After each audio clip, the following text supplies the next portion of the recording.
really annoyed about these people trying to replace, with the automation.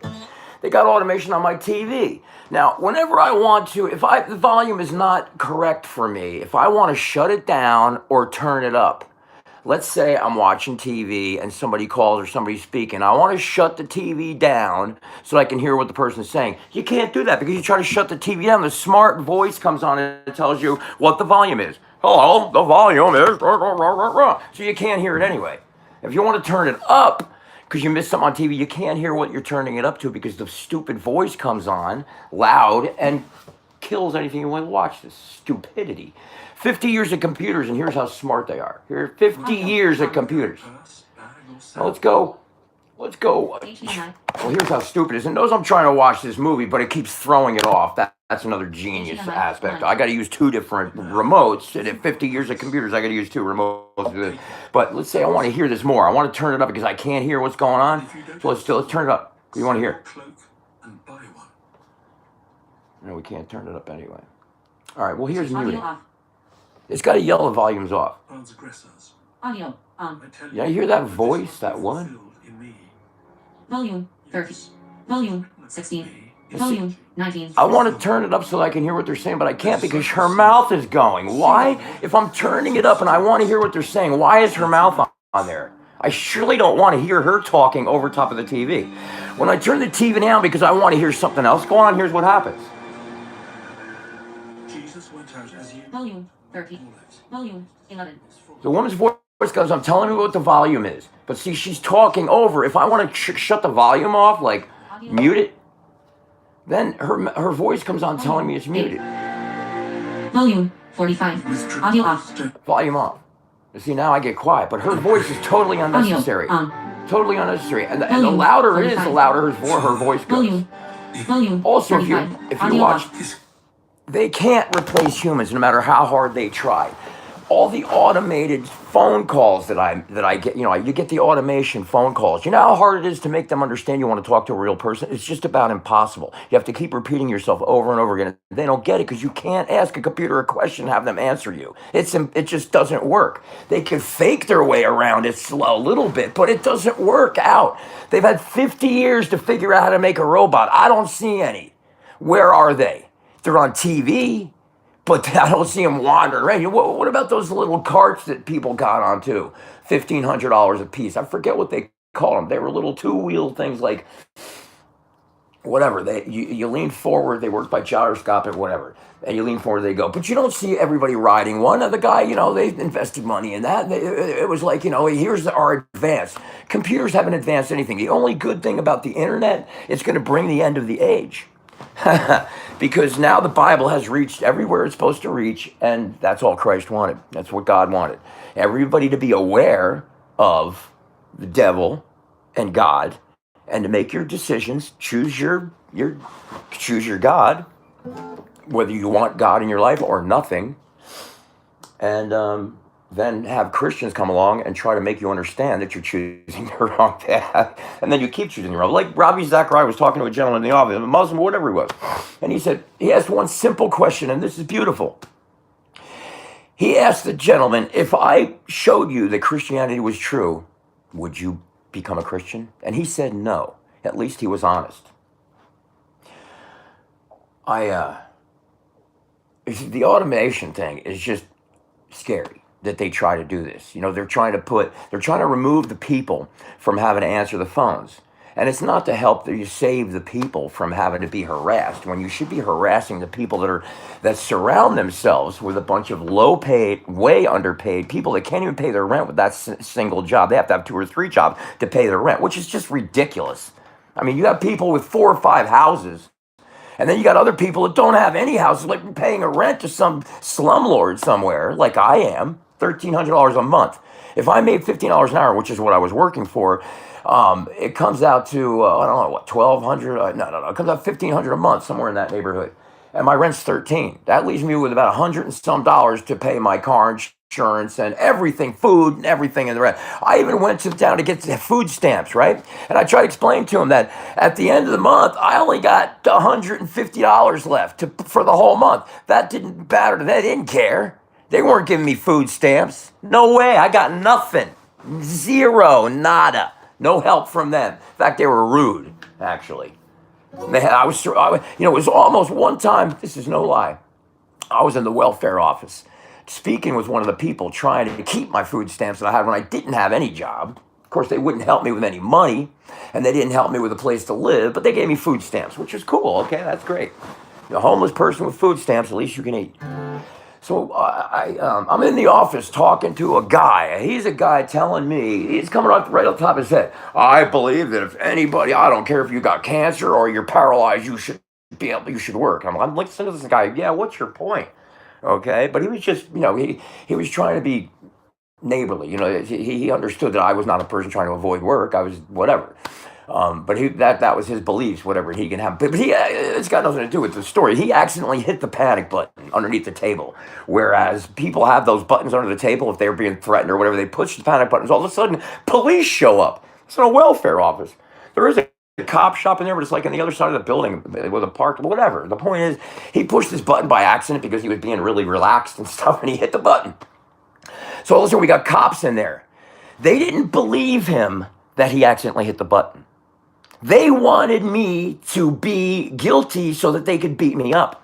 They wanted to do violence to me in such a passionate way that they actually kept coming back into the room to look and stare me down. When after he told them, laughing, that it was just an accident that he hit the button, they wouldn't take that as a solution.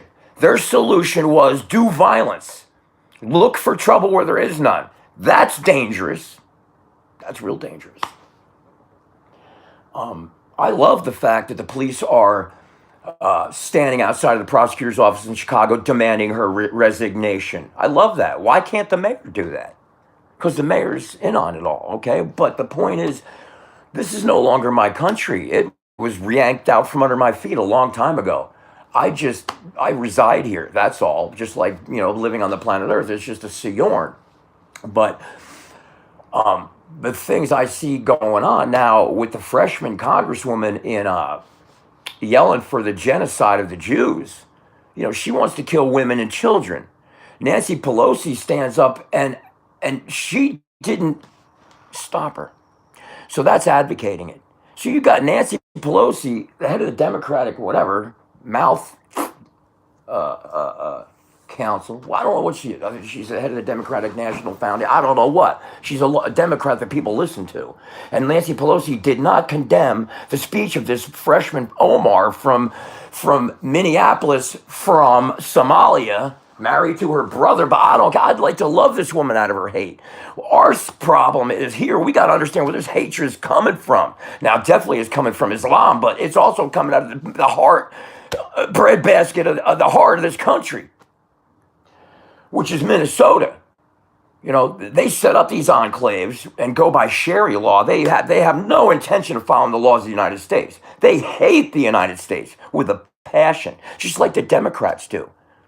I mean, not all the Democrats, of course, but this woman standing up asking for the genocide of the Jews. Aren't there any Jews in Capitol Hill? I mean, everybody was crying and berating the fact that Pat Buchanan said that Capitol Hill is Israeli occupied territory. If it was, how come they can't shut this woman up? If they control this country, why is this woman allowed to speak? That's a question nobody's asking anywhere. If the Jews are running Capitol Hill in Washington, why are these people allowed to espouse Hitler? Hitler was the worst thing that ever happened in Germany. You had that guy, Owen Benjamin. The man, after I got done, denouncing him, you can hate gays all you want, but why make a career out of it? Come on, man, lay off. You don't like gays? Fine, sit down. We understand. You don't like gays? Okay. Don't date any men. The priest, the Catholic thing, we get it. If I was a pederast, a child molester, or a murderer, rapist, I'd join the Catholic Church. If it was 400 years ago, I would join the English Church because they don't prosecute clerics. Their clerics are prosecuted in their own ecclesiastical courts, which don't prosecute crimes of priests. So why wouldn't you go there? Now, it's the people that allow this to continue are the real sinners. I mean, of course, they're sinners. But that's the worst part, is to allow it to continue. How could you not? It's the worst crime in the Bible is to mislead a child. That's the worst crime in the Bible, is to mislead children. Now, when you rape children, when you take, children under 18 years old and you subject them to exploitation through sex, alcohol, drugs, just total lack of any moral whatsoever, no Jesus, no God, that's about the worst crime you can commit. You might as well have a millstone hanging around your neck and be thrown in the sea, as Christ said. So when these priests molest children and commit murder, rape, and arson, you see, when you molest a child, you really destroy his life. You're not only destroying his life, because usually children that are molested will also molest children. So you're creating an evilness that spreads like a cancer. And Pascal and some other gentlemen who had, like back in the Grecian days, they exploited young men who had good bodies, and they probably gave them money and all that. There's nothing different now. Nothing changes. If we'd been around for a million years, we would have learned something by now, but we haven't. Why is the oldest thing in the world that's alive only 4,000 years old? Like, I got a whole book of trees that are 2,000 years old, 3,000. I think the oldest one's 4,000. Why aren't they? If we're around for 3 billion years, why isn't one of them like at least a million years old? Huh? Why? If we talk about natural selection, we're talking about animals with claws and armor that develop. Let's say you're getting eaten by a bigger animal all the time, right? So natural selection would be if if you produced one offspring with a thicker skin on his back. Okay, and that would take millions of years to do that, right? Thicker skin. Well, how do you develop photophores? How do you develop camouflage? How do you develop putting out chemicals that pass predators out like spiders do? How is that a natural selection? How is it even natural selection where this one animal's put through with a thicker back, right? So he doesn't get eaten so much or whatever, but it got to develop over millions of years. Well, how did that animal ever, he threw off his fins and got feet and walked up on land and walked back in? These people are cuckoo. They act like this is fact. It isn't even a theory. It's called a theorem or a proposition or whatever. It ain't proved. There's no amount of evidence behind anything. The amount of evidence is that it's wrong. Evolution is bullshit theory. Darwin said he was so skeptical of his idea. He had no choice. He was a useless bum in England. He came from big money. His father was a minister. He was studying for the priesthood. He got this opportunity to go around in the Beagle. That was great. He should have left it there because he's a great biologist and a great describer of nature. And he had the opportunity by being in the boat to do that. He also patted Christ right over his head saying, let's get one for the Gipper. But no, he couldn't do that. Take a good look at Darwin. I hate judging books by their cover, but man, I can't believe that I bet you that didn't come out of the Bible either, because I can judge a lot of books by their cover. I am surrounded by a million books in here. I got good at it after 40, 50 years of it. I'm just, this is all leading in one direction, to the truth, to Christ. That's where it's all leading. If you want to jump off, be my guest. Well, I'm going to continue on here to make everybody understand this, because Christ asked me, not in so many words, but he put this in my head that I've got to do this because it's a warning to people. It's a warning, maybe the last one. And I know there's a lot of other people out there warning as well, and I know nobody's listening to me. They listen to some of my comments. That's fine. A lot of my comments are a little misdirecting because I'm not attacking these people. I just want them to stop lying. I want everybody to stop lying. I want the real truth out. This half-truths that are being exposed by Hannity and all these guys are millionaires. I don't really think they give a shit about anything but money. But I don't know. I don't know Hannity's background or whatever. And I know Rush Limbaugh is full of crap. Because I'll tell you how. My dad used to listen to him so avidly that if somebody said something bad about Rush Limbaugh, like my brother Jake, he didn't speak to him for 5 years. What kind of craziness is that? Jesus said you can fight with your children, but Rush ain't Jesus, and Rush is a bag of wind that's got way too much money and doesn't, I guess, he feels like he's helping people, and he probably is. He does try to uncover the truth, but not by covering up the other truths. the fact that he's a rich drug addict. Now, while he was being a rich drug addict, because he was a hypocrite and liar, he was putting Kurt Cobain. Kurt Cobain stated, he had back problems. He bought a gun and a bag of dope. He said, when the dope stops working for my back, I'm going to use the gun. All right? That's pretty honest. Got to give him credit for that. I love people who have the confidence of their conviction, whatever. Be it wrong, shame on them. But I do like to see somebody who believes so much in what they're doing that they will die for it. It's a shame that they die for the wrong cause, but it's still respectable. Kurt Cobain was lambasted on Rush Limbaugh's show for killing himself. And Rush started putting drugs down. He said he's a drug addict that deserves what he got. Anybody that listens to Kurt Cobain is a moron. This is wild. This is right before. You see, isn't it beautiful how people are convicted by their own words? See, right after that, Rush was rushed to judgment because he was found to be getting oxycodone over the internet. And he was hooked on oxycodone. He had to go to a rehab. You got to be careful what you say. That's why my commentaries, you got to take them with a grain of salt. I'm not attacking anybody. Mercy is what we want most. Love and mercy. And if we don't show any mercy, we ain't going to get any.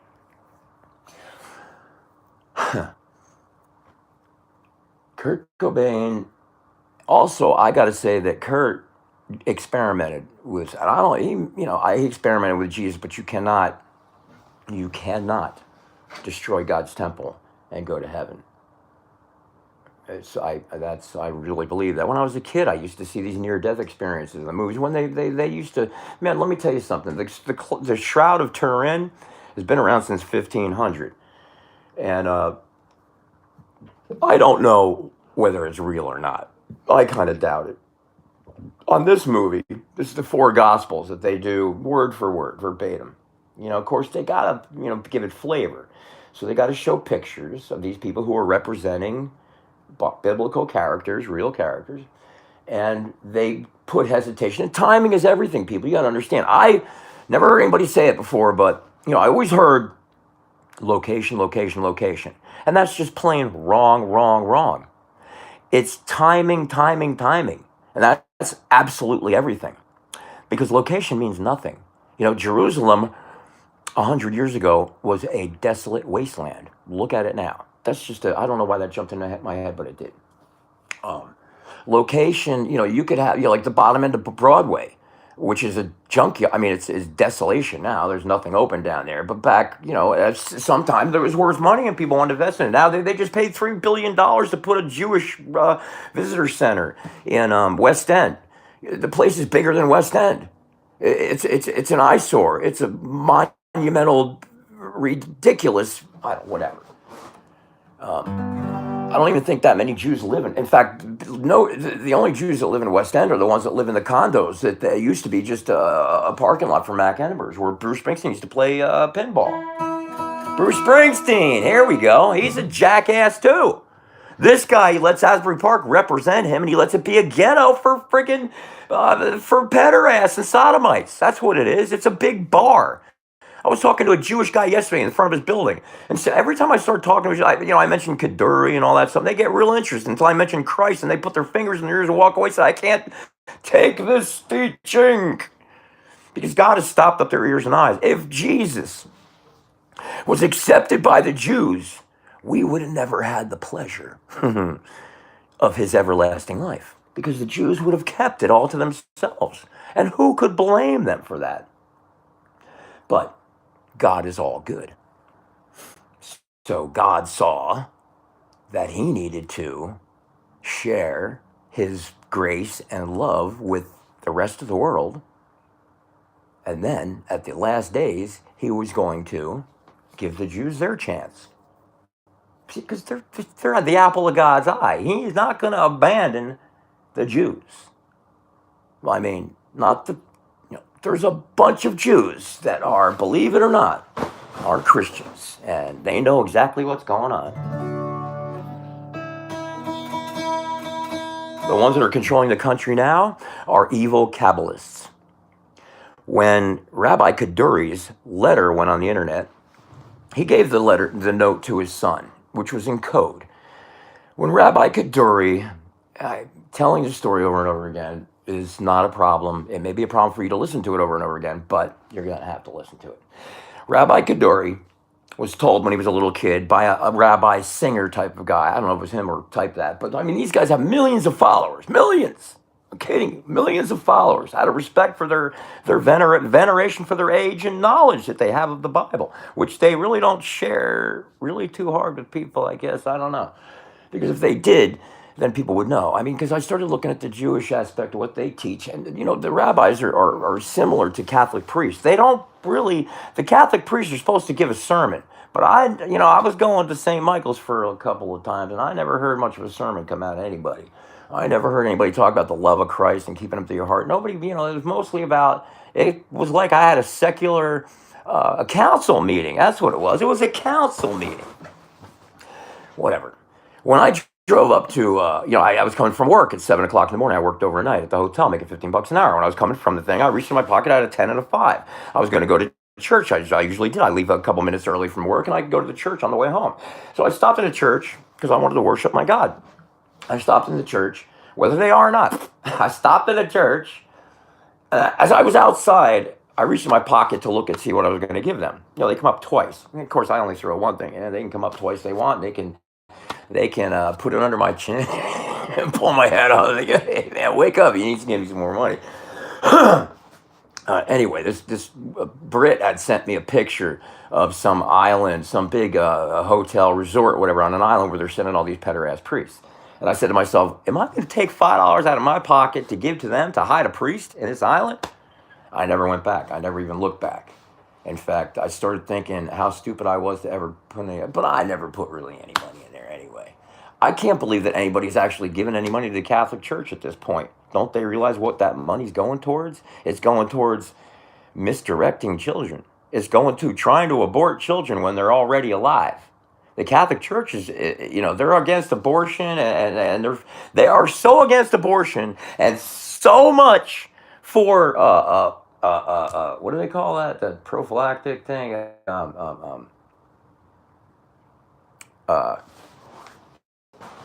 fornication, whatever. Prophylactics. I mean, against creating children, as their two major thumping stump, whatever. They don't preach anymore. When you listen to Catholic radio, that's what's really, unnerving. When you listen to Catholic radio, they pretend like everything's okay. The commercials come on, come back to Catholics. Come on. Who's doing this advertising? Satan himself? These people are so unconnected to the world. They sit there and talk. It's like listening to classic radio. Now, I'm not saying they're disconnected. Classic radio is really the best radio to listen to because they don't have the commercials that barf in your face making you listen to them. No, it's all calm, easy, peaceful, and the music is great. People who listen to classic music are probably frustrated or softy, whatever. But the Catholic radio, they got a couple of people on there who don't talk about Christ, whatever, but mostly it's just secular nonsense. You can't blanket indict the entire Catholic Church. There has got to be Christ-loving brothers in the church. I know there are, absolutely, but are they blinded so much that they don't see what's going on? Why aren't they resigning? The whole objective of the whole thing is wrong. It might have started out well and it went bad a whole bunch of times, that's for sure. But St. Peter's buried under the Vatican, you're going to rip all that place down, put up a tent or something. You got to start over. I mean, look what they got over there. The Pope he is so removed from Christ's love. But you got to understand that these people are the ones that are most attacked and tempted by the devil, the people that are in positions of authority. But that just means you got to pray for them harder, and they got to pray harder too, which apparently they're praying to the wrong God. The Catholic Church, to just advocate it by saying nothing is crime. It's a crime against God. Whenever you want to kill children, it's evil. I don't care where the children come from. It's all wrong. The Democrats are is anybody so stupid that they don't see the Democrats are advocating murder of children, the mutilation of children, the rape of women and the rape of men? If you don't have facial hair, you get raped in Saudi Arabia. Do you know that? They don't like dogs are evil in Saudi Arabia and Islam. The devil sleeps up your nose. You got to blow him out in the morning with water 3 times. Not once, not twice, but 3 times. You don't have to be a pilot to crash a plane into the World Trade Center. You ain't. They proved it. The stupidity of it all is that they're so lacking in any resources whatsoever that they were able to accomplish that with all of our ingenuity and intelligence. What a joke. At that, right after 9/11, the CIA, the Secret Service, and all those should have been taken apart and all unified into one agency so that there wasn't any infighting, like the Army, the Navy, the Marines. They're always, like fighting. We never did. But it was so bad in Japan, they lost the war over it. Bingo. See, the Japanese, man, they could almost won that war. Of course, they never would have. But they, because God was against them. They could have never. But they were tougher than we were in the beginning. We didn't know what the hell was going on. What hit us, really. We didn't know what Pearl Harbor, that was beautifully executed. It really was. And dang, the way we were so sloppy. Oh my God. That's why it's a miracle we ever won. It's a miracle we look in just Midway. It was a miracle. One man changed that whole operation and saved the world. One man named Thatch. Oh, I'm getting goosebumps. It's beautiful. One man changed the entire war with Japan.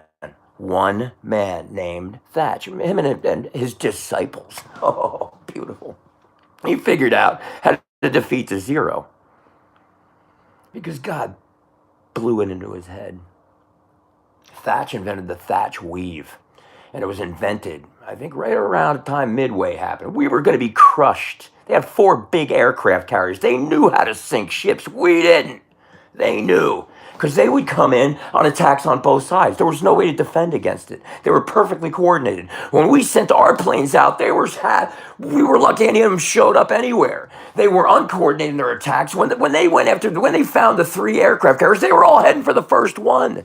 They're supposed to be attacking the furthest one, then work your way this way. So you get them all. Because if you leave one alive, which they did, you're in trouble, baby.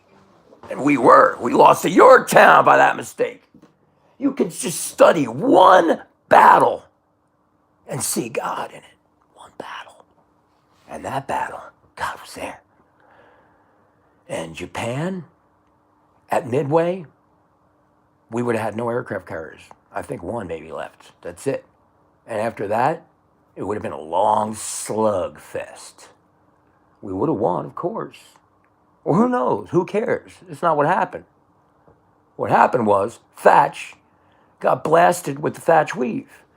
So when the Zeros are coming at you, what he figured out was that when you're because the Zeros they climbed faster, they just worked better than our airplanes did. Now, Thatch they were in these Avengers, I think. I don't know, they were a 2-seated airplane, one in the back of the machine gun and the pilot in front. The guy in the back of the machine gun, he was deadly son of a bitch with that machine gun now, but they couldn't always bring it to bear on the thing anyway. He invented the Thatch weave, whereas when you weave, you can bring to bear the Zero coming in at you. Now, the Zero's problem which made it so maneuverable, because it had no armor whatsoever in it. Now, the Hellcats that these other boys were flying, they could take a lot of punishment and keep going. The Japanese couldn't. You pepper them a little bit and they explode into a flaming sushi into the water, fish food. It was irrevocably miserable, that war. And look at Guadalcanal. Man, what a mess. Jesus was there that night. It was 2 or 3 men saved the whole the buttons. I mean, Guadalcanal was the turning point of the war as well. Midway and Guadalcanal. Okay, Marines and the Navy. So the Navy had Christ on their side in Midway, and we won because Thatch came up with the Thatch weave, and we got lucky because the first place, several squads just went to the wrong place. They never even were engaged. I think certain aircraft carrier, none of their planes was even engaged with the enemy. And then there were a bunch of high level bombers were involved too. They never hit anything ever, not even by mistake. It was these guys with the dive bombers. The torpedo planes never landed a torpedo, and they all got shot out of the sky. They were some brave men, and they impressed the Japanese. What they did was, with their lives, is they brought the patrol cap of the Japanese down to sea level. So when the dive bombers came in, and this happened all by chance. I mean, Jesus was there arranging it, and God, whatever, but this happened by chance only. That this happened. We didn't. It wasn't planned. It just happened that way. These guys gave up their lives because the Japanese were shooting them all up. I killed 15 crews and planes. I think. I mean, a bunch of guys. One was shot down, sitting in the water watching it all happen. Ensign Gay was his name, and I don't think he was gay. Not that it matters. There is no greater love than a man lay down his life for his brother. Now, where you see this happening in a large scale is in war. Anyway, these men gave up their lives for our country. They should all have gotten medals of honor, and they should be honored to this day. They gave up their lives so that the patrol planes came down so they couldn't blow the dive bombers out of the sky. So everybody was looking at the ground. I mean, where the torpedo planes are coming. They didn't even know we had all the 2 aircraft carriers in the area, or 3, whatever we had. They didn't. They thought they had gained to surprise us, but we had broken their code. Jesus helping us again. So we sunk all their aircraft carriers. It was victory, hallelujah. Guadalcanal was the same thing. They kept sending waves and waves of men in to attack us, and they sat there blaring them with shotguns and, I mean, not shotguns. They were using howitzers or shotguns, and they were using 50 caliber machine guns and 30 caliber machine guns, and water cooled and all that kind of stuff. You should read a very interesting story. Anyway, I studied that for whatever reason, and it's always God in there and makes the decision. Every time a decision needs to be made, God's got to make it in the favor of righteousness and justice, because that's what's right, and everything else is wrong. Automation. How come they still use full orchestras behind movies? What, they haven't been able to duplicate the sound of an orchestra? It's only just a bunch of little dots on a digital screen, isn't it? I mean, I got a recording thing that I do with the music, and it breaks it all down to little dots on a screen that you can move around the sounds. But so if they can do that, why do they still need to get full orchestras? With all the individual violinists and cellists and the flugelhorn players and the oboists and the whole gamut, expensive as it is. Why do they do that if they got it so figured out? Well, they got it so digitalized. They don't have anything done figured out anywhere. They don't even know where rain comes from. They barely understand ice and snow. They don't even understand. They really don't understand anything. All I'm saying about ice and snow is ice can't form in a pure atmosphere. It can't. It needs a piece of dust or dirt or whatever to form on. Ice can't form in a pure environment. Only when there's impurities. That's where ice forms. But the point is, all they can do is mimic what they see. I mean, they can echo what they observe. But when you get down to the quantum level, you can't. When you observe something, you cause reality to become real. Reality is in flux everywhere. It's in a wave. It's created. How you create it, how you believe it's going to happen, is how it unfolds to you. Quantum physics tells us that the world is a big proposition ready to happen, and we make it happen. We make it collapse into reality by observing it. Our observation makes reality happen. Reality doesn't happen until we observe it and make it happen. If you had enough faith, this is what they say, if you had enough faith with the way quantum physics works, you can make anything happen. If you believe it's going to happen, you can make it happen, because the world is all in flux. If you want to believe this room is one big basketball, If you believe that enough, it'll happen. But see, Christ said that 2,000 some years ago. He said that if you have enough faith, you can say to this mountain, get up and go up in the sea, and it will. Well, how much money was wasted with the Collider and all that stuff to figure out that we don't know anything and that Jesus knew everything? And even the number 153, and he said it was 153 fish. Look at that number. Mathematics is it's so a gift that mathematicians will tell you they don't understand how numbers work. Numbers should not work. Like music shouldn't work.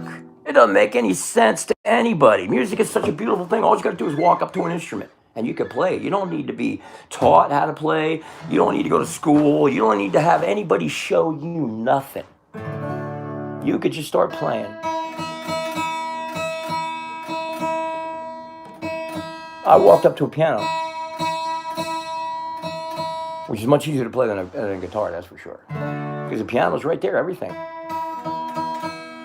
There's nothing hidden. Like, there's a million ways to voice different chords on a guitar. A piano is a great instrument, but a guitar is greater. There's nothing you can play on the piano that you can't play on the guitar. But there's things you can play on the guitar you cannot play on the piano.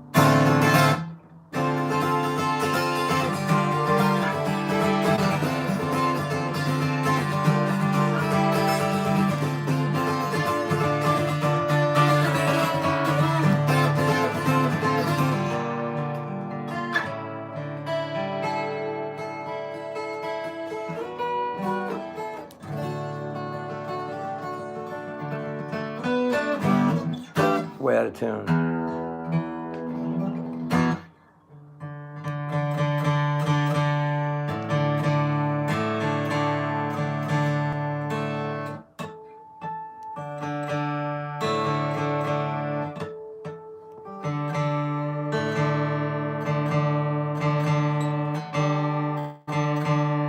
I gotta go. I really do.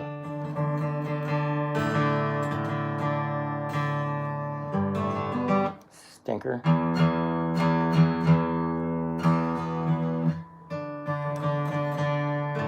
Look, this thing's dirty as hell.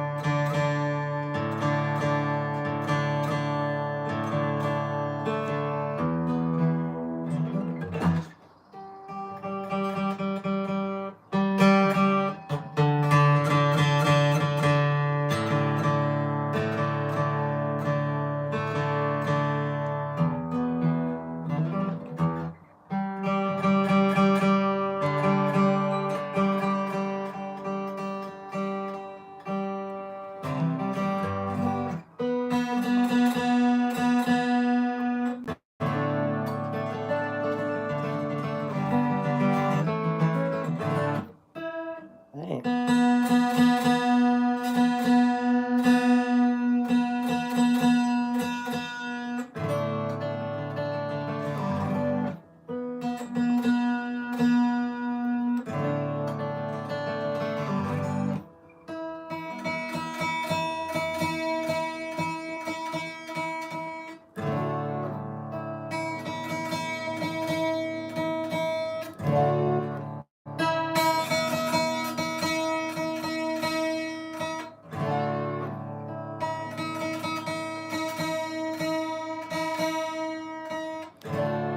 What's your problem?